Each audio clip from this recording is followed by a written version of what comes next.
Hello friends, आज हम बात करेंगे डीएलएड फर्स्ट सेमेस्टर के बारे में। दोस्तों आज का हमारा जो विषय है वह बाल विकास। ठीक है, इसमें दोस्तों मैं कुछ वीडियो बना चुका हूँ, उसको आप जाके प्ले लिस्ट में देख सकते हैं।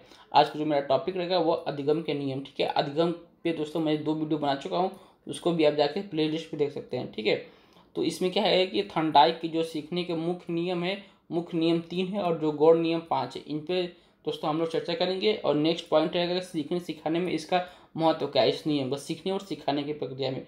और नेक्स्ट है कि जो सीखने के नियमों है उसका जो शैक्षिक महत्व क्या है वो चीज़ पढ़ना है। अगर आप मेरे चैनल पर नए हैं तो चैनल को सब्सक्राइब कर लीजिए, क्योंकि दोस्तों मैं आप लोगों के लिए इतना इंपॉर्टेंट वीडियो प्रोवाइड करता रहता हूँ। तो चलिए दोस्तों हम लोग समय ज़्यादा न गवाते हुए स्टार्ट करते हैं। इसमें क्या पूछा है कि सॉरी दोस्तों, इसमें जो पॉइंट है वो है अधिगम के नियम। ठीक है, अधिगम के नियम में हम लोग कुछ लाइनें देख लेते हैं। इसमें दिया है कि पशु पक्षी पौधे मानव सभी प्रकृति के नियमों के अनुसार जीवन व्यतीत करते हैं। इसी प्रकार सीखने के भी कुछ नियम होते हैं। सीखने की प्रक्रिया इन्हीं नियमों के अनुसार चलती है। इसमें बताया जा रहा है कि जो पशु पक्षी या पौधे या मानव सभी जो प्रकृति के नियम के अनुसार जीवन अपना व्यतीत करते हैं, इसी प्रकार सीखने के भी क्या होते हैं, कुछ नियम होते हैं।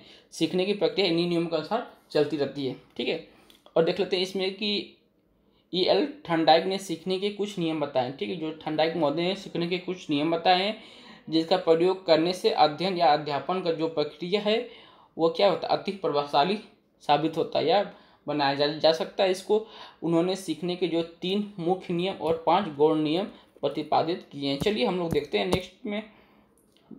इसमें जो सीखने के जो मुख्य नियम 3 है, पहला तत्परता का नियम, दूसरा है अभ्यास का नियम, तीसरा जिसको 3 नाम से जानते हैं, परिणाम का नियम या प्रभाव का नियम या संतोष का नियम। ठीक है, ये तीनों नियम आप लोग याद कर लीजिएगा, अक्सर एग्जाम में पूछे जाते हैं। चलिए इसमें देख लेते हैं पहला पॉइंट, तत्परता का नियम। ठीक है, इसको अच्छे से हम लोग समझेंगे। पहले जब हम किसी कार्य को सीखने के लिए तैयार या तत्पर होते हैं तो हम उस कार्य को शीघ्र सीख लेते हैं। इसमें बताया जा रहा है कि जब तक कोई व्यक्ति किसी कार्य को सीखने में क्या होगा, वो तत्पर नहीं होगा, तब तक उस चीज़ को वो सीख नहीं पाएगा। ठीक है, अगर जैसे ही वो तत्पर होगा तो वो क्या होगा, उस चीज़ को वो सीख लेता है। किसी समस्या को हल करने के लिए प्रयत्नशील होना तत्पर कहलाता है। ठीक है, इसमें बताया जाए किसी भी समस्या को हल करने के लिए क्या होना, आप प्रयत्नशील होते हैं, मतलब करते रहते हैं, तो वही आपका क्या कहलाता है, वो आपका तत्परता कहलाता है। यदि बच्चों में गणित के प्रश्न हल करने की इच्छा है तो तत्परता के कारण वह उनको अधिक शीघ्रता और कुशलता से करते हैं। ठीक है, अगर मान लीजिए कि किसी भी बच्चे को गणित के जो प्रश्न हैं उसको हल करने के लिए उसके अंदर इच्छा जागृत है, तो वह उस तत्परता के कारण, ठीक है, उसको अति शीघ्रता से ही उस प्रश्न को वो क्या करता है, हल कर लेगा। ठीक है, इसमें और देख लेते हैं कि काम करने में आनंद एवं संतोष का अनुभव करेगा। ठीक है, ऐसा होने से जब वो तत्पर रहेगा तो वो उस कार्य करने को आनंद की प्राप्ति करेगा और उसको संतोष का अनुभव प्राप्त होगा। इसके विपरीत सीखने के लिए तैयार नहीं होने की स्थिति में बच्चे को सीखने की क्रिया से असंतोष मिलता है और प्रायः वह खींच उठता है। तो इसमें अगर वो उस चीज़ को मतलब सीखने में वो तत्पर नहीं है तो उसको क्या होता है, सीखने में असंतोष की प्राप्ति या असंतोष मिलता है, जिससे वह खींच मतलब कि वो उजड़ा जैसा लगता है। ठीक है, और देखते हैं सेकेंड आपका अभ्यास का नियम। इस नियम का तात्पर्य अभ्यास कुशल बनाता है। ठीक है, मतलब किसी भी चीज़ को आप बार बार अभ्यास करेंगे उसमें आप क्या हो जाएंगे, मतलब कुशल हो जाएंगे। जैसे मान लीजिए कि कोई तलवारबाजी है तो वो एक दिन नहीं सीखता है, वो डेली अभ्यास करता है, लेकिन एक समय ऐसे आता है कि वो उसमें क्या होता है, निपुण हो जाता है। ठीक है, यही बात दोस्तों इसमें कहा जा रहा है। यदि हम किसी कार्य को अभ्यास करते हैं तो हम उसे सफलतापूर्वक करना सीख जाते हैं। मतलब कि हम किसी भी कार्य को बार बार अभ्यास करते हैं तो उस कार्य को हम लोग क्या करते हैं, सफलतापूर्वक करना सीख जाते हैं और उसमें कुशल हो जाते हैं। ठीक है, निपुण हो जाते हैं। हम बिना अभ्यास किए साइकिल पर चढ़ने में या कोई खेल खेलने में कुशल नहीं हो पाते हैं। इसमें बताया जा रहा है कि आप साइकिल जब सीखे होंगे तो आप एक बार नहीं सीखे होंगे। ठीक है, आप क्या करेंगे, बार बार अभ्यास करते करते एक समय आया होगा आप साइकिल चलाने में एकदम एक्सपर्ट हो गए होंगे। तो या कोई गेम ले लीजिए, गेम अगर स्टार्टिंग में आप खेलने जाएंगे तो उतना अच्छा से नहीं खेल पाएंगे, लेकिन बार बार आप डेली उसको खेलते रहेंगे तो उसमें क्या निपुण हो जाएंगे, उसमें आप फॉरवर्ड हो जाएंगे। ठीक है, ये चीज़ें इसमें दोस्तों यदि हम किसी सीखे हुए कार्य का अभ्यास नहीं करते हैं तो उसे हम भूल जाते हैं। ठीक है, अगर मान लीजिए कोई चीज़ आप सीख लिए हैं लेकिन आप उसका अभ्यास नहीं कर रहे हैं, एकदम छोड़ दिए हैं कुछ समय के लिए, तो आप क्या करेंगे, उसको धीरे धीरे आप भूलने लगेंगे। अभ्यास से क्या होता है, सीखना आपका अस्थायी होता है। अभ्यास करने से या सीखने से क्या होता है, आपको जो सीखना है वो अस्थायी रूप से होता है। इसे थॉर्नडाइक ने उपयोग का नियम बताया। ठीक है, इसे थॉर्नडाइक ने क्या बताया, उपयोग का नियम। और बिना अभ्यास से ज्ञान विस्मृत हो जाता है, मतलब कि बिना अभ्यास से वो ज्ञान आपका खत्म हो जाता है। इसे अनुप्रयोग का नियम कहा है। चलिए इसमें और देख लेते हैं प्रभाव का नियम। प्रायः हम उस कार्य को ज़्यादा अच्छे से करना चाहते हैं जिसका परिणाम हमारे लिए हितकर होता है। इसमें बताया जा रहा है कि उस काम को करने के लिए ज़्यादा हम लोग प्रेरित हो करते हैं कि जिससे परिणाम हमारे हित में हो। ठीक है, जिससे हमें सुख एवं संतोष मिलता है। यदि हमें किसी कार्य को करने या सीखने में कष्ट होता है तो हम उस क्रिया को नहीं दोहराते हैं। इसमें बताया जा रहा है कि यदि हम किसी भी कार्य को करने में अब क्या होता है, कष्ट उत्पन्न होता है या कष्ट का सामना करना पड़ता है तो हम उस क्रिया को नहीं दोहराते हैं। थॉर्नडाइक के अनुसार जिस कार्य से संतोष होता है उसे क्या बोलते हैं, उद्दीपन अनुक्रिया संबंध दृढ़ हो जाता है। ठीक है, और देख लेते हैं इसमें, और जिस कार्य से असंतोष होता है उससे यह संबंध कमजोर होता है। ठीक है, मतलब कि जो कार्य करने से आपको क्या होता है, मतलब कि प्रॉब्लम प्रॉब्लम समस्या उत्पन्न होती है तो वो कार्य करने में आपको असंतोष लगेगा। ठीक है, लेकिन जो कार्य आप करने में आपको मन लग रहा है, इच्छा लग रहा है, तो उसमें आपको संतोष प्राप्त होगा। और देख लेते हैं दोस्तों इसमें कि सीखने के सहायक या गौण नियम। ठीक है, थॉर्नडाइक जो सीखने के जो गौण नियम उसके बारे में हम लोग चर्चा कर लेते हैं। थॉर्नडाइक ने सीखने के 5 गौण नियम का प्रतिपादन किया है। इन नियमों का महत्व मुख्य नियम से कम, जो आपके मुख्य नियम 3 थे इनसे कम है। ठीक है, इसलिए इनको हम लोग गौण नियम से जानते हैं।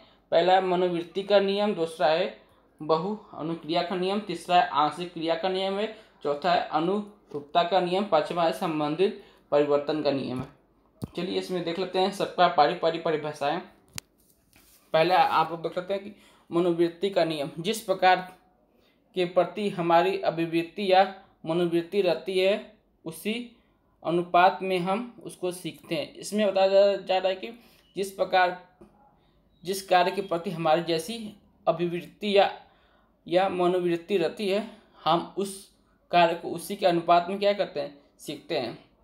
अनुकूल मनोवृत्ति होने पर बालक शीघ्र सीखता है तथा प्रतिकूल मनोवृत्ति होने पर बालक के सीखने में बाधाएं होती हैं। इसमें बताया जा रहा है कि अगर जो आपकी मनोवृत्ति क्या है अनुकूल है तो बालक बहुत जल्दी उसको सीख लेता है, अगर लेकिन वही प्रतिकूल होता है उसको सीखने में क्या होता है, बाधाएं उत्पन्न होती है। अब नेक्स्ट हम देखेंगे बहु अनुक्रिया का नियम। इस नियम के अनुसार जब हम कोई नया कार्य करना सीखते हैं तब हम उसके प्रति विभिन्न प्रकार की अनुक्रिया करते हैं। इसमें बताया जा रहा है कि जो बहु अनुक्रिया का नियम है, इस नियम के अनुसार जब हम कोई भी नया कार्य करना या सीखते हैं तब हम उसके प्रति क्या करते हैं, विभिन्न प्रकार की अनुक्रिया करते हैं उस कार्य के प्रति।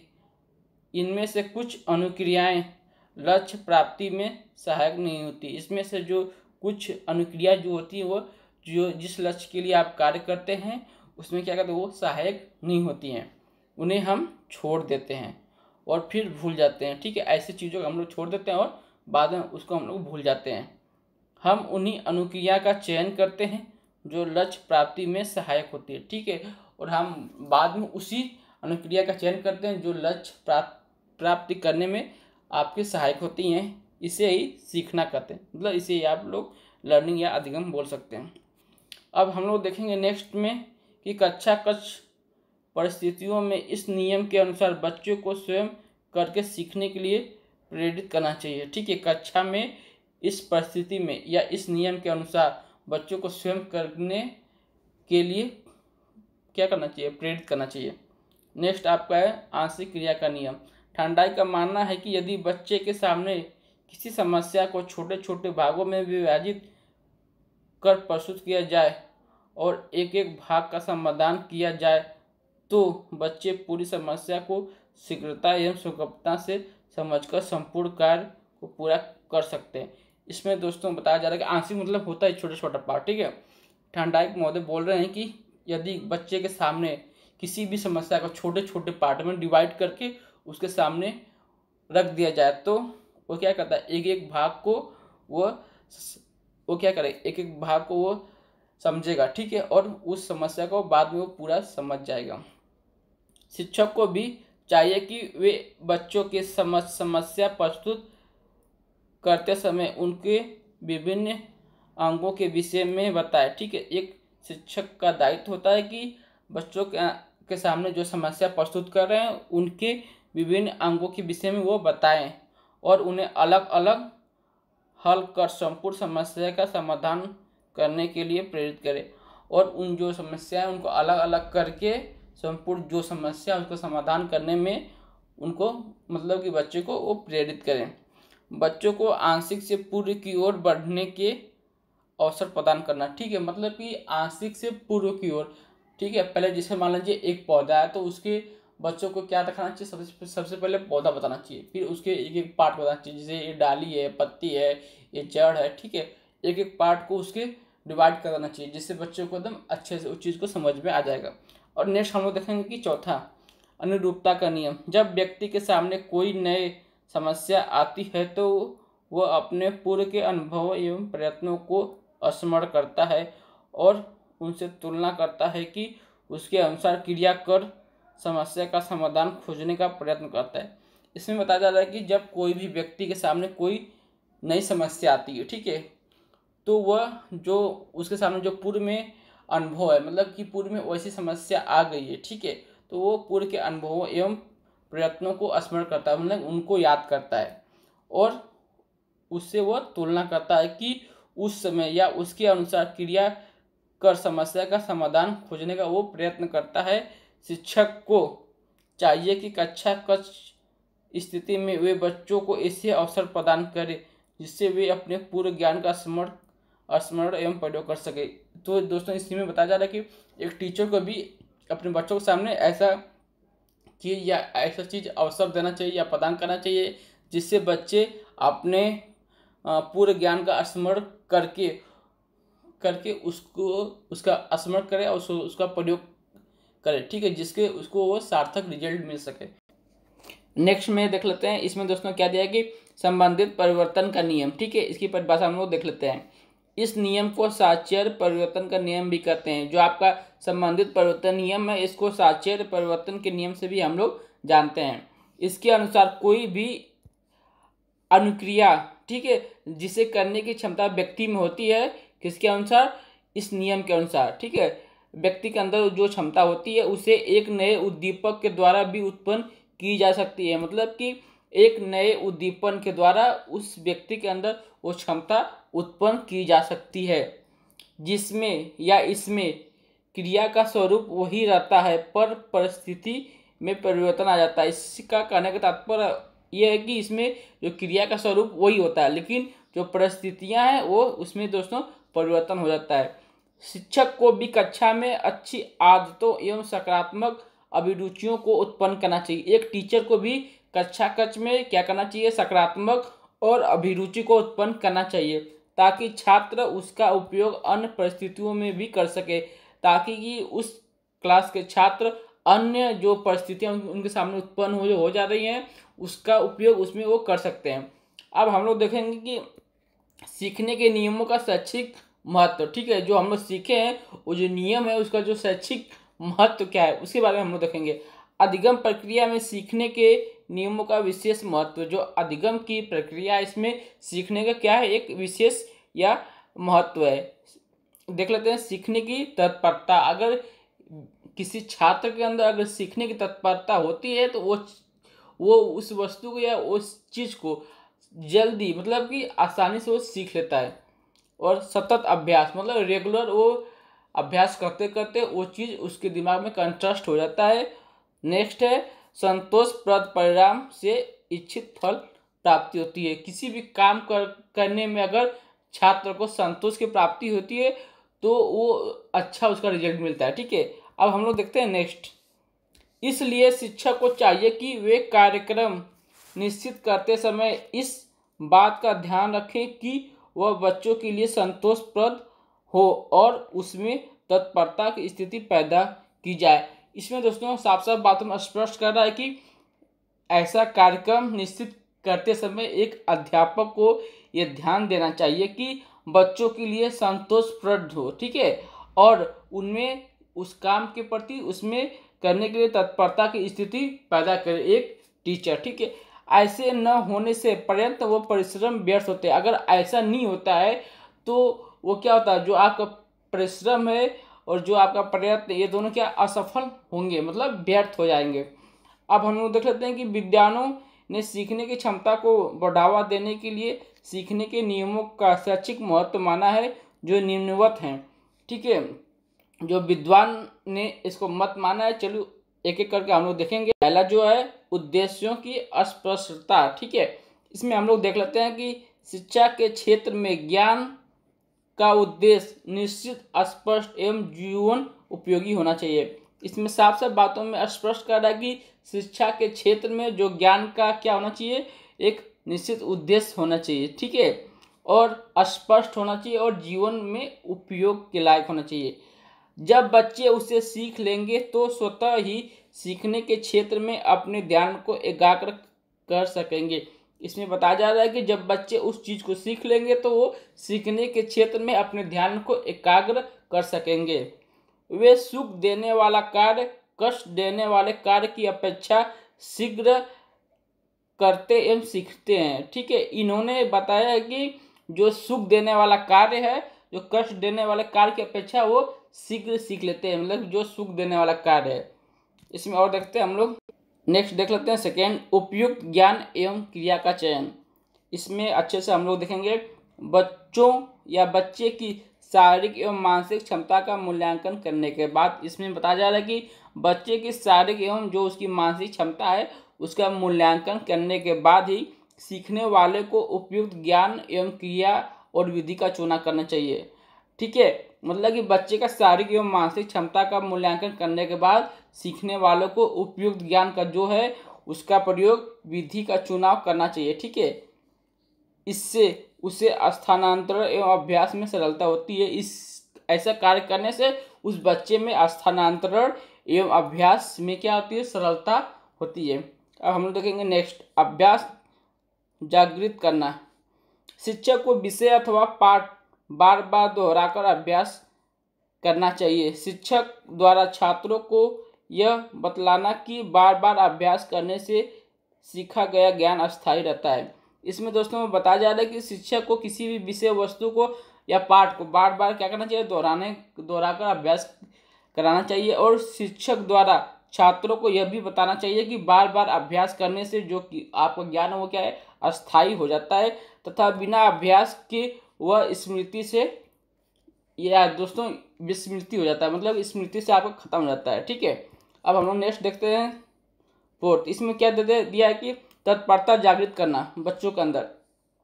बच्चा हो या छात्र हो अपने कार्य को तभी सीख सकते हैं जब वो सीखने के लिए तैयार होंगे। इसमें बताया जा रहा है कि बच्चा या छात्र अपने कार्य को तभी सीख सकते हैं जब वो सीखने के लिए क्या हो, तैयार हो, तत्पर हो। तत्परता बच्चों की रुचि, उत्साह, शारीरिक मानसिक स्वास्थ्य आदि पर निर्भर करता है। जो तत्परता है वो बच्चों की रुचि, उत्साह, शारीरिक मानसिक स्वास्थ्य आदि पर निर्भर करता है। अतः शिक्षक को चाहिए कि वो बच्चों को सिखाने से पहले तैयार कर ले, ठीक है। एक टीचर को बच्चों को सिखाने से पहले वो उसको बच्चे को अच्छे से तैयार कर ले ताकि वो ज्ञान को ठीक तरीके से ग्रहण कर सकें। अब हम लोग देखेंगे नेक्स्ट, स्वक्रिया पर बल। अधिगमकर्ता को स्वयं हाथों से कार्य को करना सीखना चाहिए, ठीक है। जो अधिगमकर्ता मतलब एक टीचर है, सॉरी दोस्तों, अधिगमकर्ता मतलब वो छात्र होगा, ठीक है। छात्र को स्वयं हाथों से कार्य को करके सीखना चाहिए, मतलब कि वो छात्र स्वयं उस कार्य को करे और सीखे। इससे उसका अनुभव मजबूत एवं अस्थायी होगा। ऐसा कार्य करने से उस बच्चे को अनुभव मिलेगा ही, साथ ही जो उसका कार्य है वो अस्थायी और मजबूत होगा। इससे स्वनिर्भरता का विकास होगा उसके अंदर। ऐसा करने से स्वनिर्भरता मतलब वो खुद पे वो डिपेंड होगा वह कि मैं एक कार्य कर सकता हूँ। अब हम लोग देखेंगे दोस्तों नेक्स्ट में, ठीक है, प्रेरकों का प्रयोग। सीखने के नियमों ने यह स्पष्ट कर दिया है कि सीखने के लिए उचित वातावरण एवं प्रेरकों का प्रयोग आवश्यक है। ठीक है, इसमें बताया जा रहा है कि जो सीखने के नियम है उसमें यह स्पष्ट कर दिया गया है कि जो सीखने के लिए उचित वातावरण होना चाहिए और अच्छे प्रेरक होना चाहिए। ठीक है, जब हम बच्चों को पुरस्कार, प्रोत्साहन, प्रशंसा के द्वारा सीखने के लिए तैयार करते हैं तो वे सीखने के प्रति उत्साह एवं रुचि को प्रकट करते हैं। मतलब कि किसी भी छात्र के सामने अगर जब हम लोग बोलेंगे कि हम आपको पुरस्कार देंगे या आपको प्रोत्साहन करेंगे या आपकी प्रशंसा करेंगे, तो बच्चे क्या करते हैं, उस चीज़ को सीखने के प्रति क्या उनका रुचि बढ़ जाता है। ठीक है, शिक्षक को चाहिए कि वे पठन पाठन के बीच बीच में बच्चों को प्रोत्साहित करते रहे, इससे वे प्रसन्न रहते हैं तथा शिक्षक को भी परिश्रम कम करना पड़ता है। एक अध्यापक को चाहिए कि वो पठन पाठन के जब कार्य कर रहा है तो बीच बीच में बच्चों को क्या करना चाहिए, उत्साहित करना चाहिए, जिससे उस बच्चे के अंदर क्या प्रसन्न होता है, खुशी मिलती है तथा शिक्षक को भी इस ऐसा करने से ज़्यादा परिश्रम करना नहीं पड़ता है। इस प्रकार ठंडाई के सीखने के नियम शिक्षा के क्षेत्र में लाभप्रद रहे हैं। जो ठंडाई के सीखने के नियम है यह शिक्षा के क्षेत्र में बहुत ही महत्वपूर्ण साबित हुए, मतलब लाभप्रद रहे हैं। सीखने के प्रति छात्रों को उत्साह या उत्साहित बनाना शिक्षक का प्रथम कर्तव्य है। ठीक है, किसी भी कार्य को सीखने के लिए या करने के लिए एक अध्यापक को छात्र को उत्साहित करना ये उस अध्यापक का परम कर्तव्य होता है या प्रथम कर्तव्य होता है। तो दोस्तों ये वीडियो यहीं पे मेरा कंप्लीट होता है। आपको मेरा वीडियो कैसा लगा कमेंट करके जरूर बताइएगा। अगर आप मेरे चैनल अपने आए तो चैनल को सब्सक्राइब कर लीजिएगा, क्योंकि दोस्तों मैं आप लोगों के लिए ऐसे वीडियो प्रोवाइड करता रहता हूँ।